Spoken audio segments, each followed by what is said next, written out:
लेकिन ये साला कर क्या रहा है यहाँ पे? বন্ধু জানিস, জীবনে এক সময় গাদার মতোই। আগুন ধরালে শান্তি, আর বেশি ধরলে জীবন পুড়ে ছাই। কি ভাই সবসময় খেলে গাঁজা খাইস আর নেশা করি? জীবনে সিরিয়াস হ, নর্মাল কথা বল। নর্মাল না হলে তো কিছু করতে পারবে না।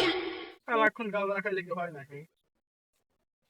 নর্মাল জীবনে নর্মাল বলতে কিছুই নেই, কারণ একটা পিঁপড়েও চলার সময় দল নিয়ে চলে।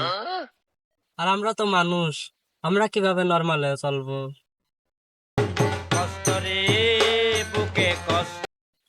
ওই দেব জানিস,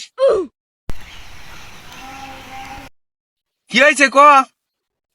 আমি আজকে স্বপ্ন দেখছি যে আমি গুগল কোম্পানির মালিক হয়ে গেছি। তুই আবার গাঁজা খাইছিস?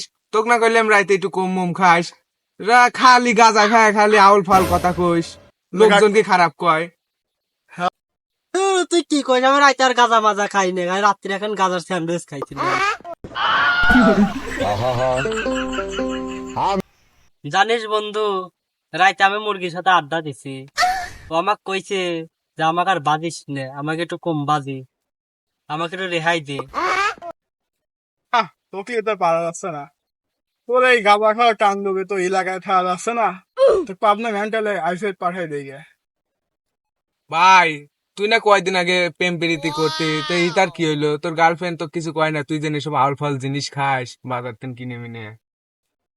না রে, প্রেম করতাম, কিন্তু ও আমারে বলছিল যে তুই একটু শোধরাস। আমি ওরে বলছিলাম যে একটু গন্ধটা একটু ঘন হইছে। কষ্ট রে বুকে কষ্ট, কষ্ট রে বুকে কষ্ট। নিয়াটা থাকে রে ভাই, আসল জিনিস তো গাদার ভেতরই ছিল।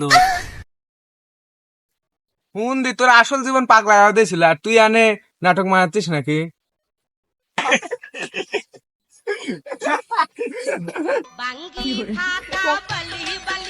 তোরা জানিস না রে ভাই, গাদা শুধু গাছ না রে ভাই, গাদা হলো একটা অনুভূতি।